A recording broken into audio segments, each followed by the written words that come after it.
commencé en 1970 à travailler sur des formes polyédriques, transparentes, avec comme matériau l'utilisation du plexiglas.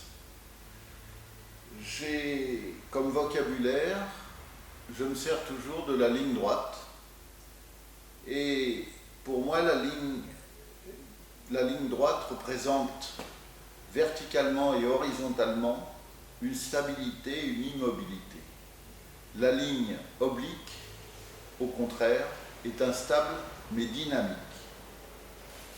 Un carré stable avec deux côtés, deux lignes horizontales et deux lignes verticales. Maintenant, si je déplace ce carré vers l'arrière, les deux côtés verticaux restent verticaux, mais les deux côtés horizontaux sont obliques.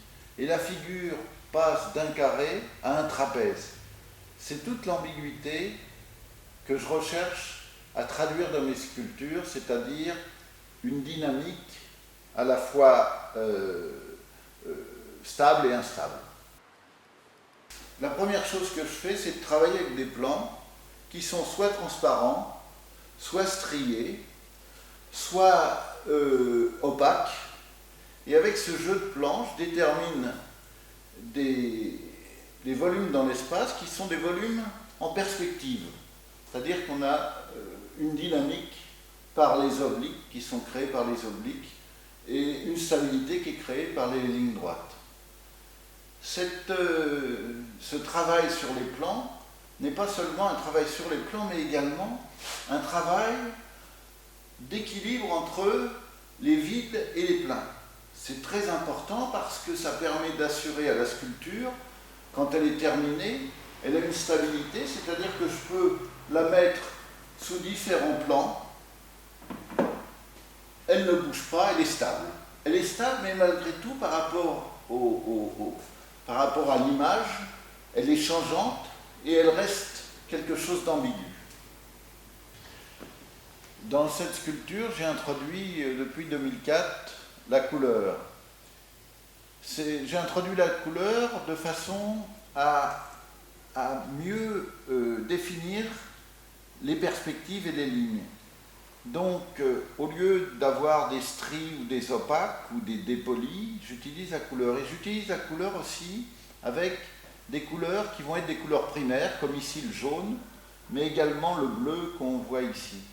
Et la magie un peu de ces couleurs fait que si on additionne, si on se trouve en position de voir le jaune et le bleu, on va voir un vert va apparaître.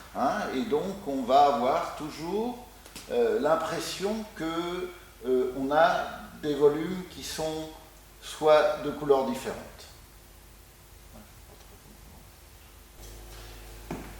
La nuit, tous les chats sont gris, et quand la lumière naturelle disparaît, malheureusement, ma sculpture, les plans disparaissent aussi. Aussi, j'ai pensé à ajouter un socle avec une lumière à LED et des batteries, de façon à redonner vie à la sculpture de nuit. Non seulement le travail de lumière va s'effectuer beaucoup plus sur les arêtes, mettant en relief une autre perception de l'objet sculpture. En conclusion, je vous dirais que mon travail est basé surtout pour réaliser un trompe-l'œil dans l'espace qui est fait d'ambiguïté, ambiguïté de volume, ambiguïté des pleins et des vides, ambiguïté des surfaces opaques et de surfaces transparentes, tout ça pour donner une magie à travers les volumes que je propose.